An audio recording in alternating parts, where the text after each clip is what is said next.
Inclinemos nuestros rostros para orar. Padre Celestial, te damos gracias por las múltiples bendiciones que has derramado sobre cada uno de nosotros. Te damos gracias por el privilegio de encontrarnos en este lugar para estudiar tu palabra. Pedimos la conducción de tu Espíritu Santo y te damos gracias por escuchar nuestra oración, pues te lo pedimos en el precioso nombre de tu Hijo, Cristo Jesús. Amén. Quiero extenderle un saludo muy cordial a todos los que han venido a la reunión hoy. Y también quiero saludar a todas las personas que están viendo en diferentes partes del mundo vía satélite. Estamos muy contentos que se hayan unido con nosotros para esta reunión especial.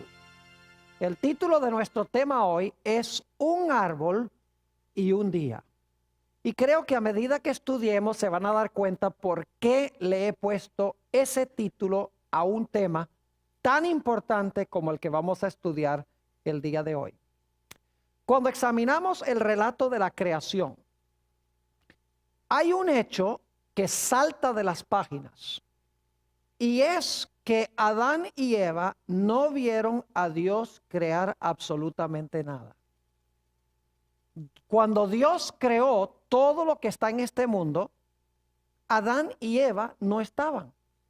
Y es más, cuando Dios creó a Eva, durmió a Adán para que Adán no viera la creación de Eva. Es decir, Adán y Eva no tenían ninguna prueba absoluta de que Dios era el creador, porque no lo habían visto. Es decir, no tenían pruebas científicas ni tenían pruebas empíricas de que Dios era el creador. Tenían que creer que Dios era el creador sencillamente porque Él les dijo que era el creador.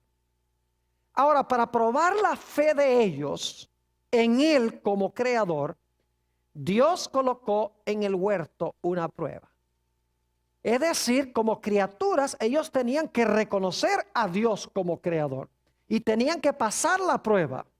Y esa prueba fue un árbol que colocó Dios en el huerto. El propósito de ese árbol era probar la confianza de Adán y Eva en Dios como su creador. Es decir, si ellos comían, iban a estar indicando de que ellos no creían que Dios era su creador.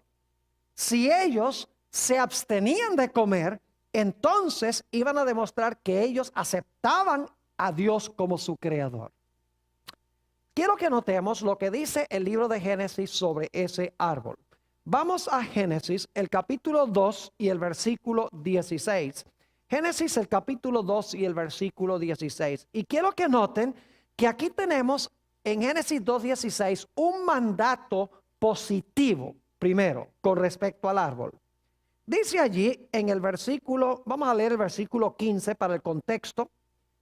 Dice: tomó pues Jehová Dios al hombre y le puso en el huerto de Edén para que lo labrara y lo guardase. Versículo 16.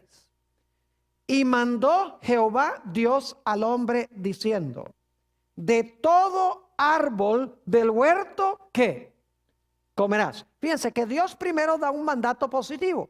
Dice: todos los árboles del huerto son para tu uso diario, son para tu uso común, para tu uso personal. Pero luego quiero que noten que Dios dio un mandato negativo. En el versículo 17 dice: mas del árbol de la ciencia del bien y del mal no comerás, porque el día que de él comieres, ciertamente morirás. Es decir, Dios le dijo a Adán y Eva: todos los árboles del huerto son para su uso diario, pero hay un árbol que me he reservado para mí. Podríamos decir que todos los árboles del huerto eran comunes, pero Dios apartó un árbol especial para él que el hombre no debía usar para sí mismo. Ahora notemos a dónde se encontraba ese árbol. Vayan conmigo a Génesis, el capítulo 3, y vamos a leer los versículos 2 y 3. Viene la serpiente a la mujer, y quiero que noten lo que dice el versículo 2 y 3. Y la mujer respondió a la serpiente: del fruto de los árboles del huerto podemos comer, Pero del fruto del árbol, ahora escuchen bien, que está en medio del huerto, dijo Dios, no comeréis de él, ni le tocaréis para que no muráis. ¿A dónde se encontraba el árbol que probaba la fe de Adán y Eva en Dios como su creador? Quedaba, según la Biblia, en medio del huerto. Ahora yo quiero preguntar, ¿quién fue el que escogió el árbol del cual Adán y Eva no podían comer? ¿Será que Dios le dijo a Adán y Eva, miren, ustedes ven todos esos árboles en el huerto? Pues yo quiero que ustedes me dediquen uno. Escojan ustedes cuál árbol me van a dedicar y de cuál árbol no van a comer. ¿Así fue? Claro que no fue. ¿Quién escogió el árbol del cual no debían comer? Dios lo escogió. Dios dijo, este árbol aquí lo escogí yo, me lo he reservado para mí, no coman de él. Todos los demás sí, son para el uso común de ustedes, pero este árbol no. Es decir, Dios fue el que escogió el árbol, lo especificó y lo apartó. ¿Y creen ustedes que Dios estaba hablando en serio? Claro que estaba hablando en serio. ¿O es que ustedes creen que cuando Adán y Eva comieron del árbol, le podían decir a Dios, ah, no, pero Señor, es que nosotros decidimos, en vez de dedicarte decidimos dedicarte a aquel? ¿Podían decir eso? No. Cuando Dios dijo, Él quería decir ¿qué? Él quería decir exactamente. Ahora, otro dato que quiero que noten es que según el relato de Génesis, no se nota ninguna diferencia entre este árbol y los otros árboles del huerto. Note lo que dice otra vez Génesis, el capítulo 2 y el versículo 15. Génesis 2:15, no se da ninguna impresión de que este árbol sea diferente que todos los demás árboles del huerto.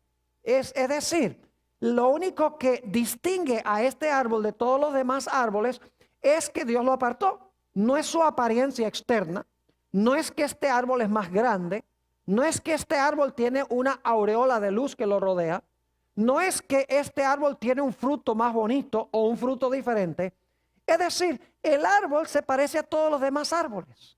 Lo único que lo distingue es que ese árbol, Dios lo apartó, especificó que ese era reservado para él y que el hombre no debía comer. Noten Génesis 2 nuevamente y el versículo 15. Dice, tomó pues Jehová Dios al hombre y le puso en el huerto de Edén para que lo labrara y lo guardase.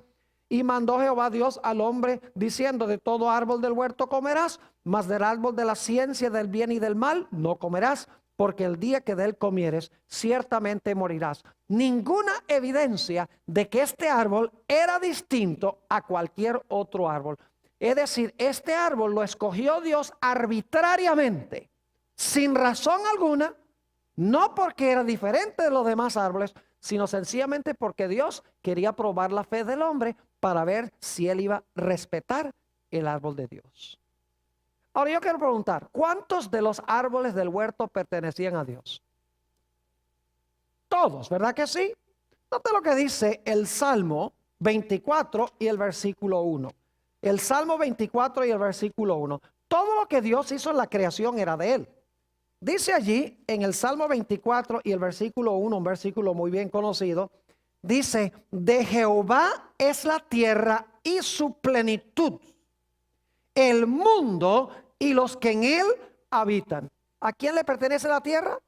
A Dios. Entonces yo pregunto, ¿a quién le pertenecían todos los árboles del huerto? Le pertenecían a Dios. Pero yo quiero preguntarles, ¿había un árbol en el huerto que pertenecía en forma especial a Dios? Sí. Aunque todos los árboles del huerto eran de Dios, había un árbol que pertenecía a Dios en sentido que especial, porque estaba apartado para Dios y el hombre no lo podía usar para sí mismo. Ahora, otro punto importante es que si el hombre comía del árbol, iba a estar negando a Dios como su creador, iba a negar de que Dios es Dios. Note lo que dice Génesis, el capítulo 3 y el versículo el versículo 4 y el versículo 5. Génesis 3 y el versículo 4 y 5. Dice, entonces la serpiente dijo a la mujer, no moriréis. Dios les ha dicho a ustedes que van a morir si comen del árbol. No, no van a morir. E inmediatamente Eva se pregunta y dice, bueno, entonces si no nos vamos a morir al comer del árbol, ¿por qué nos dijo Dios que sí nos íbamos a morir? Y el diablo le tiene la respuesta, versículos 5.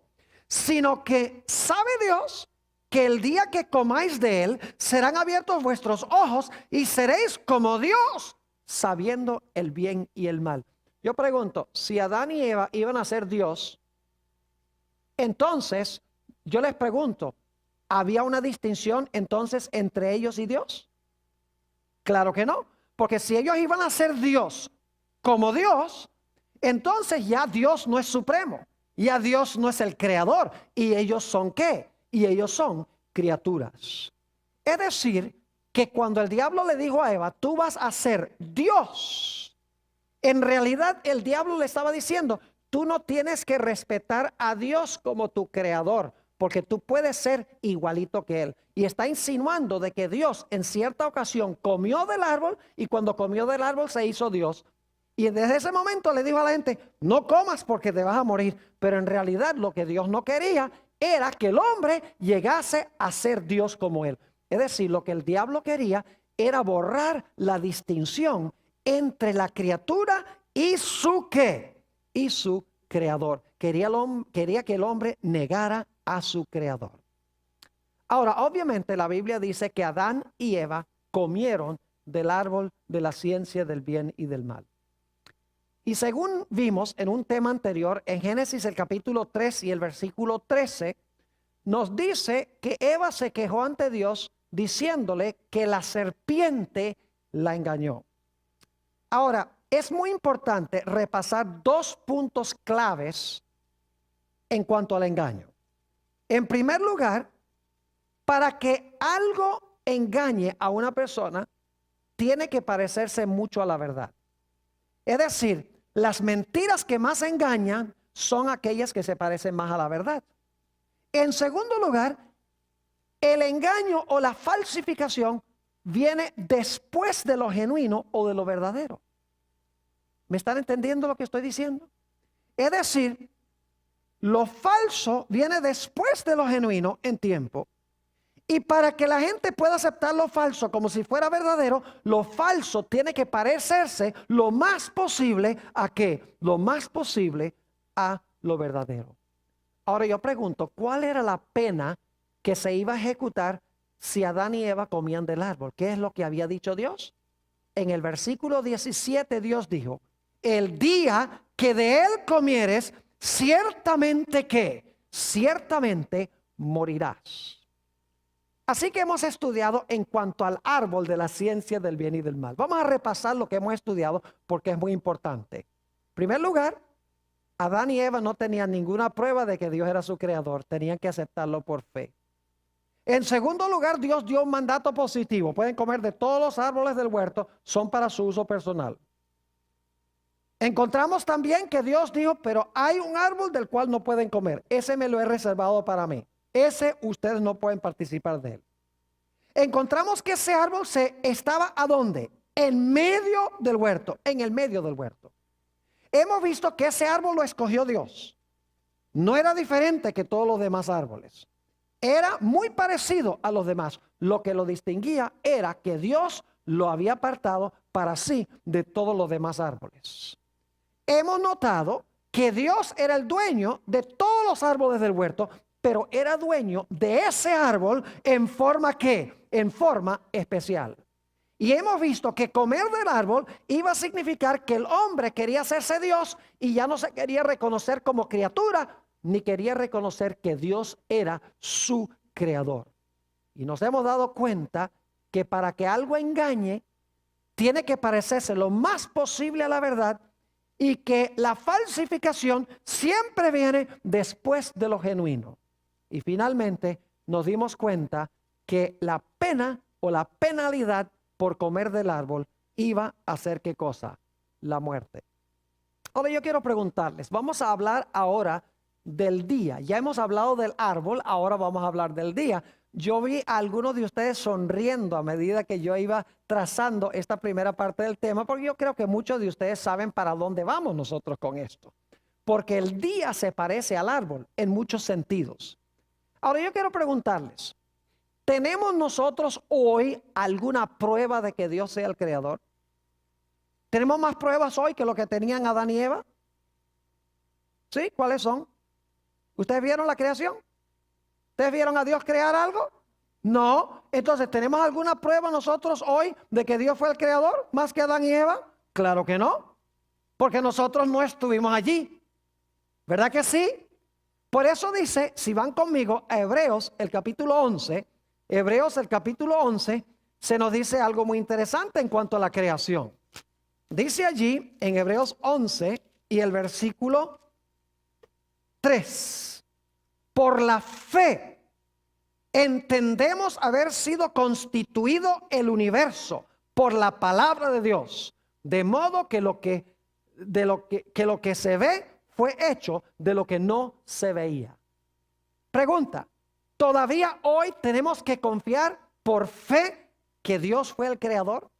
¿Tenemos que aceptarlo porque Él lo dice en su palabra? Ahí dice en Hebreos 11 y el versículo 3 que sí. Ahora yo pregunto, ¿será que Dios hoy nos ha dado una prueba para ver si nosotros en realidad lo aceptamos a Él como creador? Vayan conmigo al libro de Éxodo, el capítulo 20. Éxodo, el capítulo 20, al cuarto mandamiento de la santa ley de Dios. Y vamos a empezar leyendo en el versículo 8. Éxodo 20 y el versículo 8. Dice, acuérdate del día de reposo para santificarlo. 6 días trabajarás y harás toda tu obra. Pregunta, ¿es ese un mandato positivo? Claro que sí. Dios dice, los 6 días de la semana son ¿para quién? Para ti, para tu uso personal, para que tú trabajes. 6 días son para tu uso común. Pero yo pregunto, ¿luego hay un mandato negativo? Claro que sí. Note lo que sigue diciendo allí en Éxodo el capítulo 20 y vamos a leer de nuevo el versículo 9. Dice, 6 días trabajarás y harás toda tu obra. Mas el séptimo día es reposo para Jehová tu Dios. No hagas en él obra alguna, tú, ni tu hijo, ni tu hija, ni tu siervo, ni tu criada, ni tu bestia, ni tu extranjero que está dentro de tus puertas. Pregunto, ¿es ese un mandato negativo? Claro que sí. Dios dice, 6 días son para tu uso personal, pero el séptimo día yo lo he apartado. No es para usarlo tú, sino lo he reservado ¿para quién? Lo he reservado para mí. Ahora yo pregunto, ¿a dónde se encuentra el cuarto mandamiento en la santa ley de Dios? Se encuentra en todo el centro de la santa ley. Es más, en hebreo, si ustedes cuentan el número de palabras antes del cuarto mandamiento y el número de palabras después del cuarto mandamiento, hay la misma cantidad de palabras antes y después en hebreo. Es decir, el mandamiento del sábado se encuentra en todo el centro de la santa ley de Dios. ¿A dónde se encontraba el árbol? En el medio del huerto. ¿Dios dio un mandato positivo en cuanto al árbol? Sí, todos los árboles del huerto son para tu consumo personal, pero me he reservado este.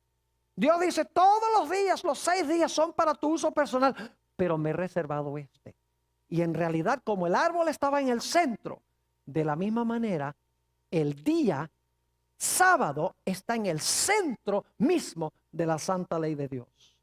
No solamente, mis queridos amigos, tenemos nosotros que mirar el sábado como en el centro de la ley, contando el número de palabras antes y después, sino que la ley de Dios fue dada en una época cuando se escribían leyes de esa forma, como se halla en Éxodo el capítulo 20. Se han hecho excavaciones arqueológicas allá en Canaán, a donde el pueblo de Israel finalmente se estableció. Y en esas excavaciones arqueológicas han descubierto tabletas, es decir, tablas de barro, inscritas con un idioma que se llama cuneiforme. Es un idioma muerto, que ya nadie lo habla, ya nadie lo escribe, pero los eruditos son capaces de descifrar lo que dice. Ahora, lo interesante es que esas tabletas que se han descubierto, y son muchas, en realidad son un pacto entre un rey grande y un rey menor. Es decir, lo que está escrito en la tabla es un convenio o un pacto entre un gran rey y un rey que es súbdito. Lo interesante es que estas tabletas están escritas por ambos lados. Es decir, lo mismo que está escrito al frente, está escrito también atrás, de nuevo. Es decir, se escribe el mismo material 2 veces sobre la tableta. Y es interesante notar, si ustedes miran la parte de adelante de la tableta, van a descubrir que en todo el centro, cuando la tabla estaba suave, porque la tabla es de barro, cuando estaba suave, el que estaba haciendo el pacto tomó su sello, el sello de su reino, y lo imprimió en el barro mojado, y el sello quedó en todo el centro de la tableta. Y claro, cuando se ponía el sello en el centro de la tableta, la escritura a donde estaba el sello se borraba, porque el sello estaba donde estaba la escritura. Por esa razón es que ellos volvían a escribir el mismo documento en la parte de atrás, porque así el sello le daba autenticidad y por detrás entonces podían leer todo el pacto completo. Es decir, el sello se encontraba en el centro mismo de la tabla. Ahora, si ustedes consiguen la presentación en DVD, ustedes van a tener unas fotos de estas tablas, porque saqué en una biblioteca en Michigan fotos de varias de estas tabletas, donde van a poder ver la tableta y el sello en todo el centro de la tableta. Ahora, yo pregunto, ¿la ley de Dios es un pacto? Claro que sí. Vayan conmigo a Deuteronomio, el capítulo 4 y el versículo 13. Deuteronomio, el capítulo 4 y el versículo 13. Dice aquí, y él os anunció su pacto. Y él os anunció su pacto, el cual os mandó poner por obra. ¿Y qué era el pacto? Los 10 mandamientos. Y los escribió en 2 tablas de ¿qué? De piedra. Pregunta, ¿los 10 mandamientos son el pacto de Dios? Claro que sí. ¿A dónde fueron escritos los 10 mandamientos? ¿En qué? En tablas. ¿Ven que es muy parecido a la práctica antigua cuando se hacían pactos o leyes? Ahora, un hecho que mucha gente desconoce es que los 10 mandamientos estaban escritos en ambos lados de las tablas. Note lo que dice Éxodo 32 y los versículos 15 y 16. Éxodo, el capítulo 32 y el versículo 15 y 16. Dice allí, en Éxodo 32 y el versículo 15 y 16, lo siguiente. Y volvió Moisés y descendió del monte, trayendo en su mano las 2 tablas del testimonio. Las tablas escritas por ambos lados, de uno y otro lado estaban escritas. Y las tablas eran obra de Dios y la escritura era escritura de Dios grabada sobre las tablas. ¿A dónde estaban escritas las tablas? Por ambos lados. ¿Las tablas eran un pacto, sí o no? Claro que sí. Están empezando a captar algo muy interesante aquí. Yo pregunto, ¿a dónde esperarían ustedes entonces conseguir el sello en el pacto de Dios? Tiene que estar ¿dónde? En el centro de la tabla. ¿Y qué está en el centro de la ley de Dios? El Santo Sábado. Es decir, Dios usa la arqueología para iluminar las páginas de la Biblia. Porque en la arqueología se descubrieron estas tablas. Las tablas son un pacto, están escritas por ambos lados. En el centro está el sello. Y saben que el sello siempre tiene 3 cosas. Los sellos de esas tablas siempre tienen 3 cosas. Número 1, el nombre del rey que está haciendo el pacto. Número 2, la función que desempeña, es decir, su función es rey. Y en tercer lugar, el territorio sobre el cual gobierna ese rey. Y cuando vamos al cuarto mandamiento de la ley de Dios, encontramos que es el único mandamiento de la ley de Dios que tiene esas tres cosas. En primer lugar, se da el nombre Jehová. En segundo lugar, se da el territorio sobre el cual gobierna. Dice cielo, tierra, mar y todo lo que en ellos hay. Y luego se da su oficio. El oficio de él es creador del cielo y la tierra. Es decir, que la arqueología nos demuestra que debemos buscar el sello de Dios en el centro mismo de la santa ley de Dios. Ahora yo pregunto, ¿quién escogió el día de reposo y se lo dio al hombre? Dios le dijo al hombre, mira, aquí tienes 7 días. Yo quiero que tú me dediques uno. Escoge tú cuál. ¿Así fue que hizo Dios? No. ¿Especificó Dios cuál día? ¿Cuál dijo que era? El séptimo. No dice, mira, ahí hay 7, escoge y dedícame uno. Uno de los 7. No. Él escogió el día. Él dijo, el séptimo, al igual que escogió el árbol, y dijo, este árbol. Yo pregunto, ¿creen ustedes que Dios habla en serio cuando dice que es el séptimo día sábado o que le podemos ofrecer a Dios cualquier día? Bueno, si le podemos ofrecer a Dios cualquier día, entonces Adán y Eva podrían haberle ofrecido a Dios cualquier árbol. Ahora, noten lo que dice Génesis 2. Lo leímos ya, pero leámoslo de nuevo. Génesis, el capítulo 2 y el versículo 2 y 3. Yo creo que no hay forma más clara de expresar esto. Dice en el versículo 2, y acabó Dios en el día séptimo la obra que hizo. Y reposó el día séptimo de toda la obra que hizo. Y bendijo Dios al día séptimo. Me da la impresión de que Dios quiere que sepamos que es el séptimo, ¿no? Dice, y bendijo Dios al día séptimo. Y lo santificó, porque en él reposó de toda la obra que había hecho en la creación. Lo santificó significa que lo separó como un día especial, como un día santo. Ahora yo pregunto, ¿el sábado se parece externamente a todos los días? ¿Cuántas horas tiene el sábado? ¿Y el lunes? ¿Y el miércoles? ¿Y el viernes? ¿Todos tienen 24 horas? Claro que sí. Entonces el sábado es igualito que los demás días porque tienen la misma cantidad de horas. Yo pregunto, ¿el sol se levanta y se oculta el sábado como todos los demás días? Claro que sí. ¿Usted se levanta y se acuesta el sábado como todos los demás días? Claro que sí. ¿El sábado es un número en el calendario como cualquier otro día? Claro que sí. Entonces el sábado es igualito a todos los demás días. Sí y no.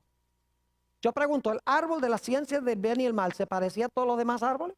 Claro que sí. ¿Qué era lo que lo distinguía? El hecho de que Dios lo apartó. El sábado se parece a todos los demás días. ¿Pero qué lo distingue de los demás días? El hecho de que Dios, ¿qué? De que Dios lo apartó como un día especial, como un día santo. Ahora yo pregunto, ¿cuántos de los días son de Dios? ¿Cuántos? Porque ustedes escuchan gente que dice, yo creo que todos los días son de Dios. ¿Han oído eso alguna vez? Y ¿saben que lo que yo les digo? Le digo, aleluya, amén. Todos los días son de Dios, pero no todos los días son santos. Todos los días son de Dios porque Dios los hizo. Pero hay un día que Dios apartó como especialmente santo. Al igual que todos los árboles del huerto se parecían. Y Dios apartó uno de los demás. De la misma manera, todos los días se parecen, pero Dios apartó un día como especial. Es decir, todos los días son de Dios, pero solo uno de los días es santo. Al igual que todo el dinero es de Dios, pero el diezmo es santo. Todos los edificios son de Dios, pero el templo es santo. Es decir, todo lo que hay en el mundo fue hecho por Dios, pertenece a Dios, pero hay un día especial que Él apartó. Ahora yo pregunto, ¿cuál es el propósito del sábado? ¿Recuerdan que el propósito del árbol era probar la fe de Adán y Eva para ver si ellos aceptaban a Dios como el único verdadero Dios y el creador de ellos? Ahora vamos a ver si el sábado es lo mismo. Vayan conmigo otra vez a Éxodo el capítulo 20 y vamos a leer el versículo 11. La conclusión del mandamiento del sábado da la razón por la cual Dios nos mandó a guardar el sábado. Dice allí en el versículo 11, porque en 6 días hizo Jehová los cielos y la tierra, el mar y todas las cosas que en ellos hay, y reposó en el 7º día. Por tanto Jehová bendijo el día de reposo y lo santificó. ¿Por qué es que Dios mandó que guardáramos el sábado? Para que nosotros reconozcamos que Él es el creador del cielo, la tierra y todas las cosas que en ellos hay, y que nosotros somos sus criaturas, que Él es el gran Dios y que nosotros somos su creación. Yo pregunto, ¿era ese el mismo propósito del árbol de la ciencia del bien y del mal al comienzo? Claro que sí. Es decir, al comienzo Dios probó a Adán y Eva con un árbol. Luego, después en la historia, Dios prueba a la raza humana con un ¿qué? Con un día para ver si le obedecemos. Yo pregunto, cuando Adán y Eva comieron del árbol y desobedecieron a Dios, ¿tomó bien en serio Dios ese asunto? Claro que sí. Cuando nosotros tomamos el sábado y lo usamos para nosotros, en vez de guardarlo para Dios, ¿ustedes creen que Dios acepta eso y que no le importa? Claro que le importa. Le importa tanto que usemos el día que pertenece a Él como usar el árbol que al principio le pertenecía a Él también. El sábado distingue al creador de sus criaturas. El sábado identifica al verdadero Dios creador. Note lo que dice en el libro de Ezequiel, el capítulo 20 y el versículo 20. Ezequiel, el capítulo 20 y el versículo 20. Aquí se nos está hablando en cuanto al día de reposo y su propósito.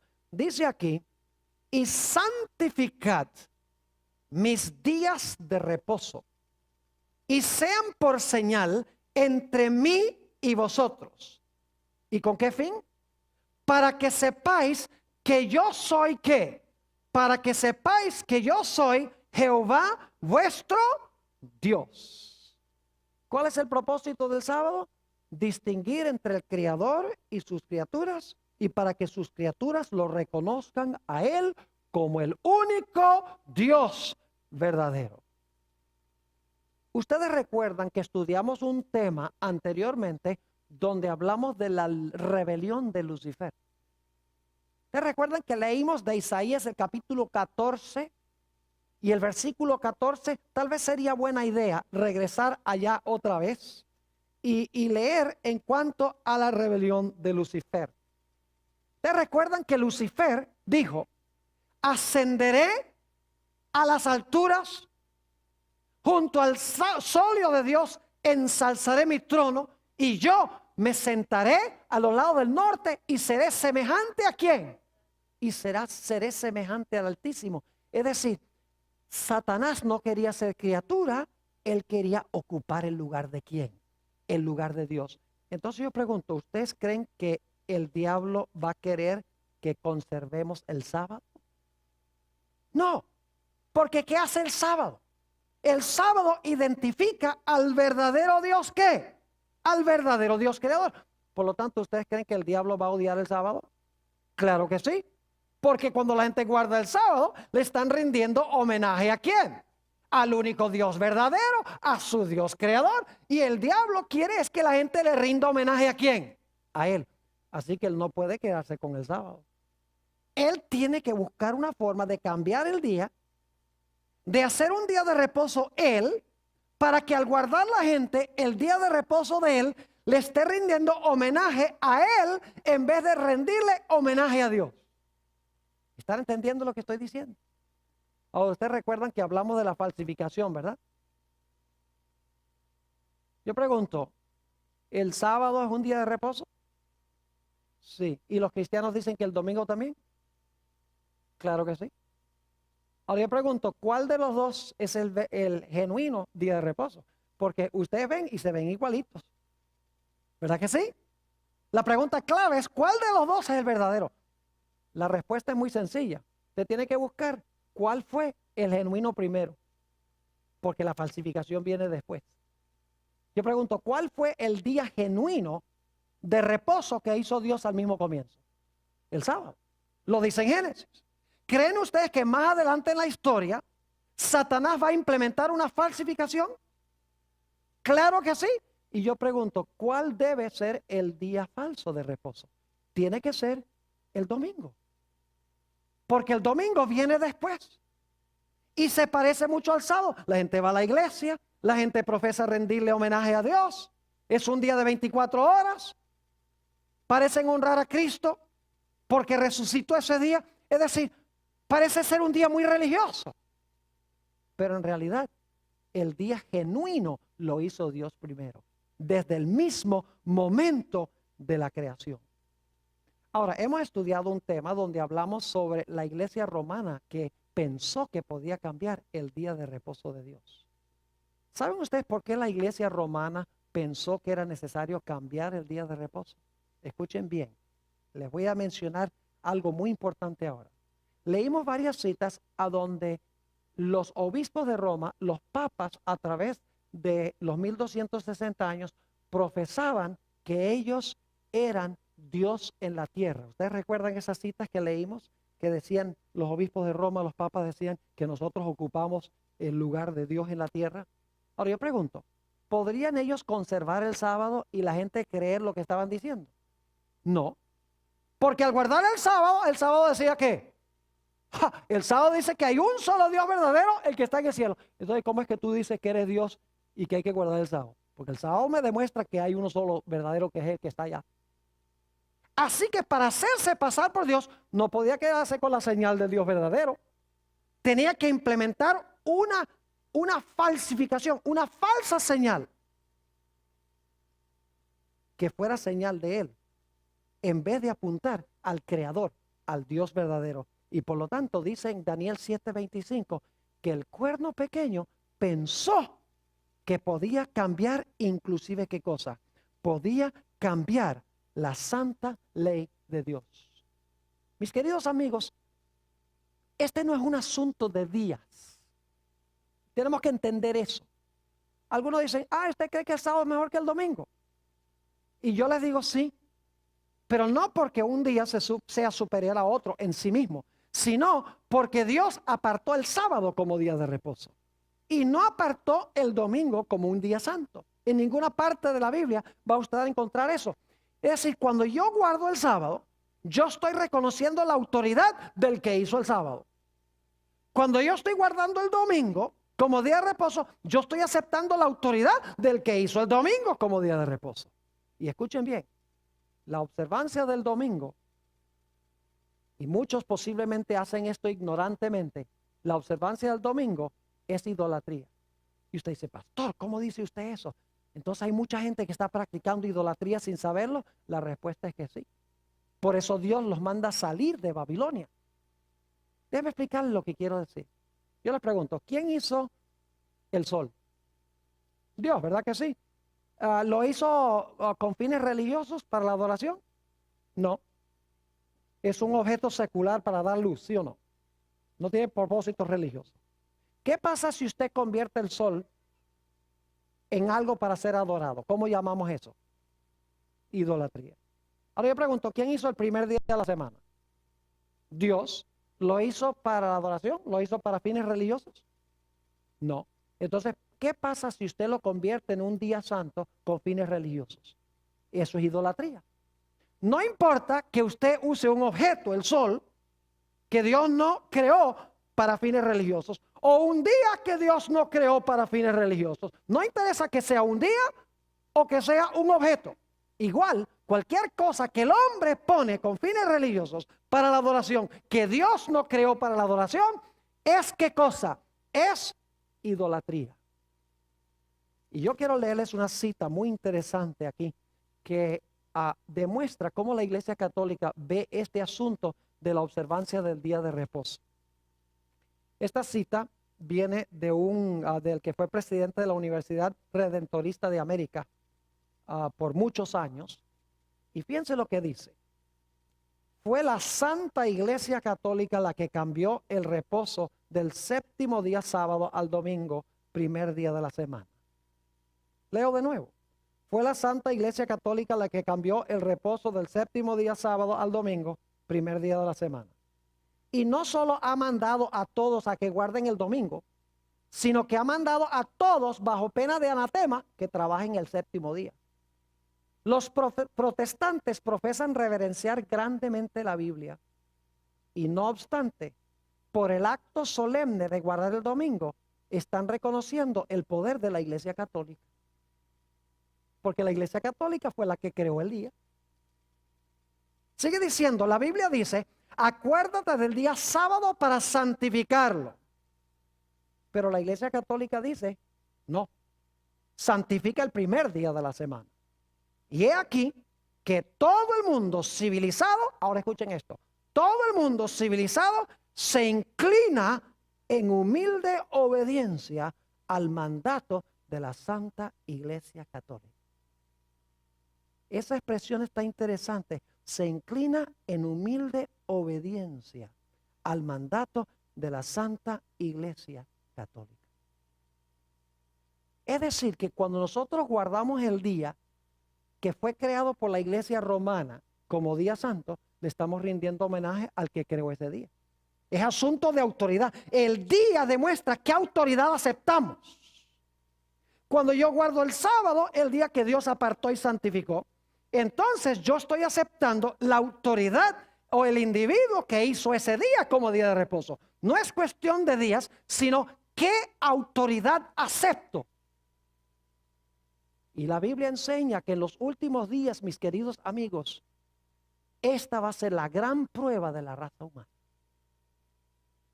La gran prueba va a ser si guardamos el sábado, día santo de Dios, aceptando su autoridad, o si guardamos el domingo, día creado por la bestia o por el cuerno pequeño, aceptando su autoridad.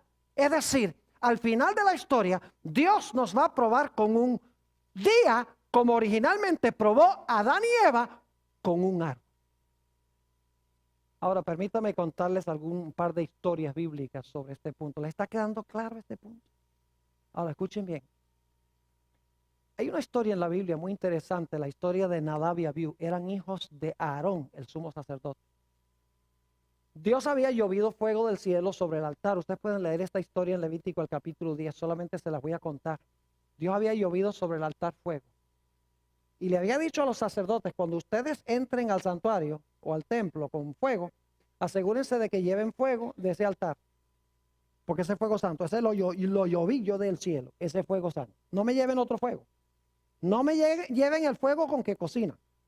No me lleven cualquier otro fuego. No me prendan un fósforo, aunque probablemente no había fósforos en ese tiempo. No vayan con una vela. Porque el fuego que yo vi hoy es santo. Presénteme fuego santo.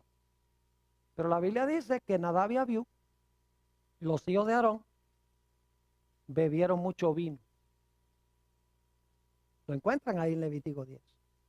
Y por lo tanto dice ahí que no pudieron distinguir entre lo santo y lo común. Y por lo tanto dice que fueron y buscaron fuego extraño. Eso significa que buscaron fuego común y corriente. El fuego de todos los días. Es decir, como todos los árboles del huerto eran para consumo general. Como todos los 6 días de trabajo son para uso personal. ¿Ve? El árbol era santo. El día era santo y el fuego era santo, porque Dios lo había apartado. Así que bajo la influencia del vino, dice que ellos metieron en el santuario fuego extraño. Le presentaron a Dios fuego común como si fuera santo. Y claro, Dios dijo, oh muchachos, ustedes sí son buena gente. A mí no me importa en realidad qué fuego me ofrezcan, con tal que tengan sinceridad de corazón, yo les recibo fuego porque fuego es fuego. ¿Así fue? ¿O no? Dios se ofendió. Dice allí que salió fuego de la presencia de Dios y consumió a Nadab y Abiú en el acto. ¿Por qué? Porque tomaron fuego común y se lo presentaron a Dios como si fuera ¿qué? Santo. ¿Cómo creen ustedes que se siente Dios cuando nosotros tomamos un día común de trabajo, como es el domingo, el primer día de la semana? Porque Dios dijo, 6 días trabajarás, el séptimo es santo. ¿Cómo creen ustedes que Dios se siente cuando yo tomo el primer día de la semana, que es día de trabajo según Dios, es un día común, no es un día santo, y que yo se lo presento a Dios como si fuera santo? ¿Es el mismo principio? Claro que sí. ¿O es que ustedes creen que Dios ha cambiado? Antes a Dios le importaba y ahora no.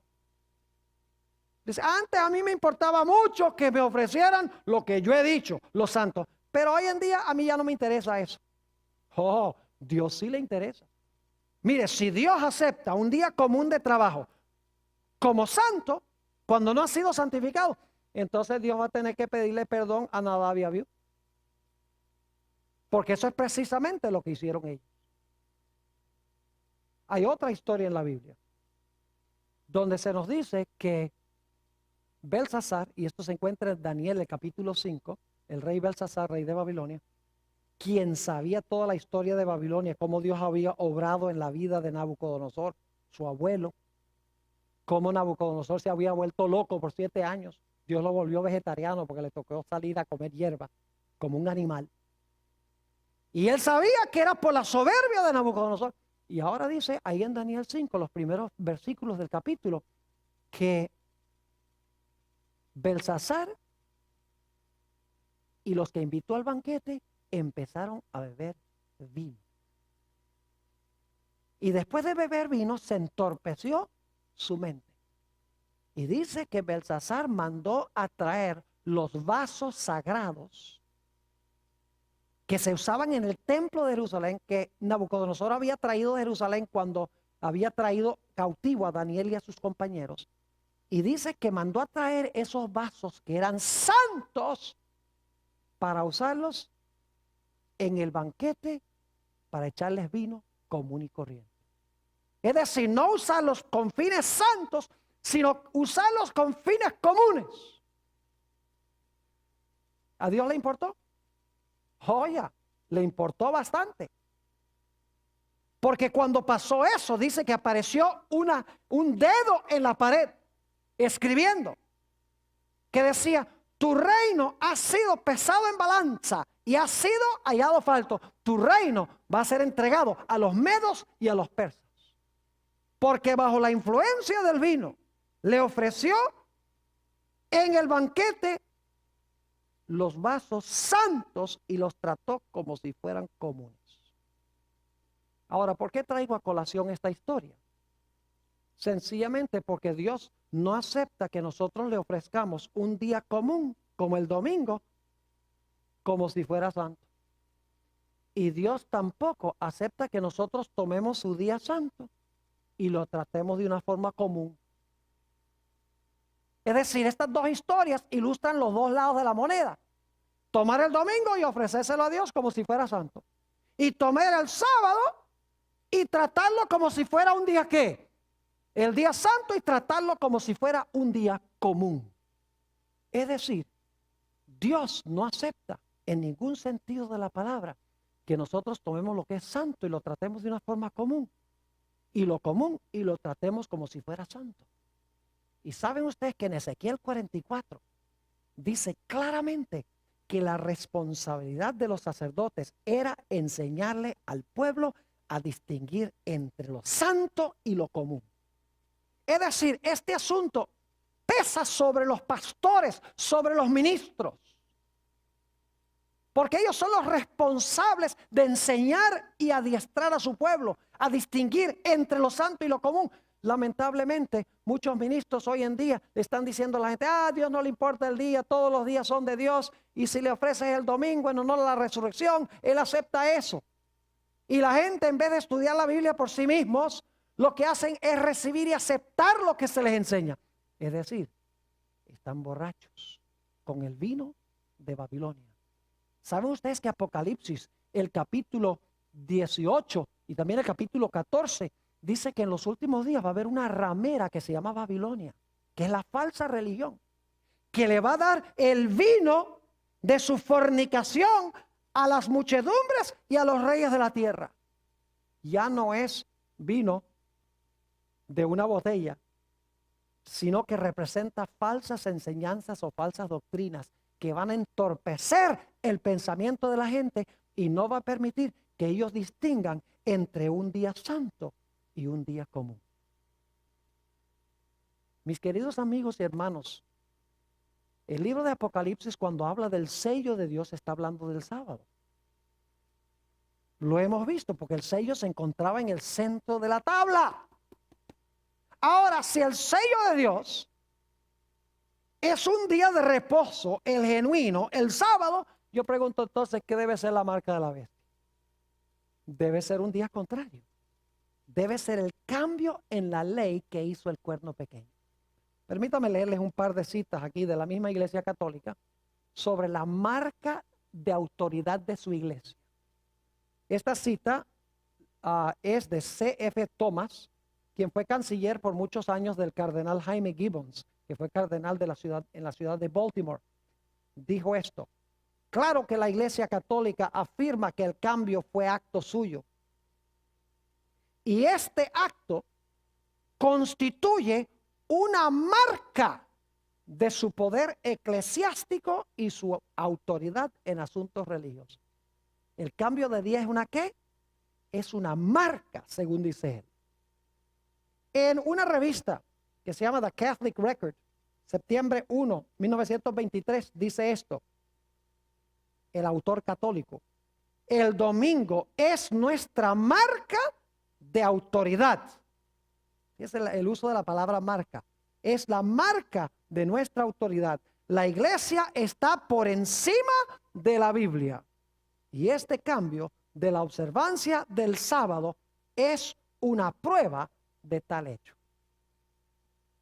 El libro de Apocalipsis, mis queridos amigos y hermanos, nos demuestra que la gran crisis final va a ser con respecto a la adoración y los mandamientos de Dios.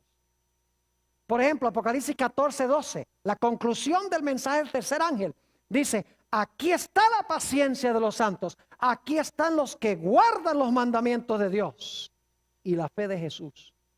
E inmediatamente antes de ese versículo advierte de no adorar a la bestia ni a su imagen.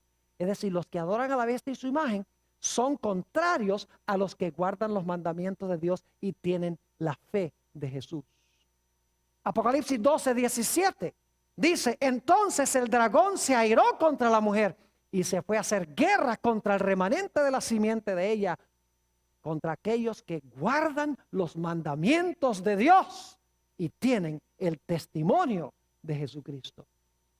El mensaje del primer ángel de Apocalipsis 14:6 y 7 es claro. Apocalipsis 14 y el versículo 6 y 7. Estos son los últimos mensajes de Dios al mundo. Fíjense lo que dice allí.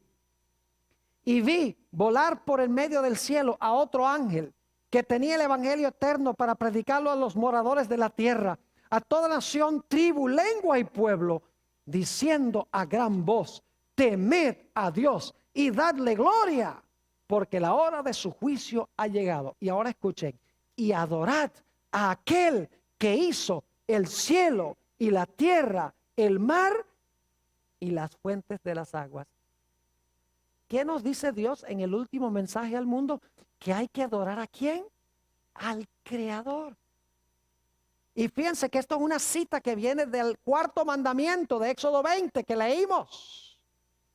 Y la razón por la cual Dios dice esto es porque en los últimos días la gente no va a estar adorando al Creador en su santo día. Usted no puede hablar de adorar al Creador sin hablar del sábado, porque el sábado es la señal del Creador. ¿Cómo puede usted decir yo estoy honrando al Creador porque guardo el domingo? El domingo no es la señal del Creador, el sábado es la señal del Creador.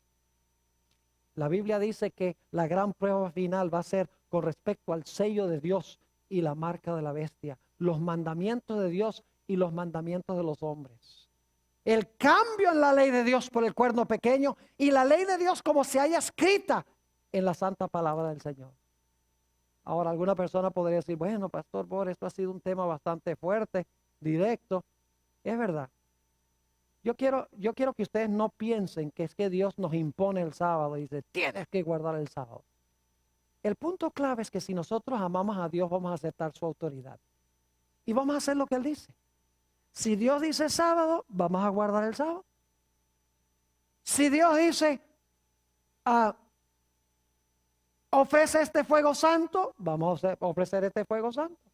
Si Dios dice, devuelve el diezmo que es santo, voy a devolver el diezmo que es santo. No porque estoy obligado o porque le tengo miedo o porque me va a castigar si no lo hago, sino sencillamente porque amo a Dios y cuando le amo estoy dispuesto de aceptar su autoridad y hacer lo que Él diga. Es decir, obedecer a Dios en los últimos días es cuestión de amor. Sencillamente reconocerlo como nuestro Padre y hacer lo que Él dice, aunque se desplomen los cielos. Aun cuando venga la prueba y se imponga la marca de la bestia y no se pueda comprar ni vender y se dé un decreto de muerte contra aquellos que tengan el sello de Dios y rehúsen la marca de la bestia, el pueblo de Dios va a decir, yo no me doblego, prefiero no comprar ni vender, prefiero morir. No por el sábado, sino porque el sábado es señal de que yo acepto la autoridad del Creador de los cielos y de la tierra. Ojalá nosotros estemos dispuestos de escuchar a Dios y de aceptar su autoridad.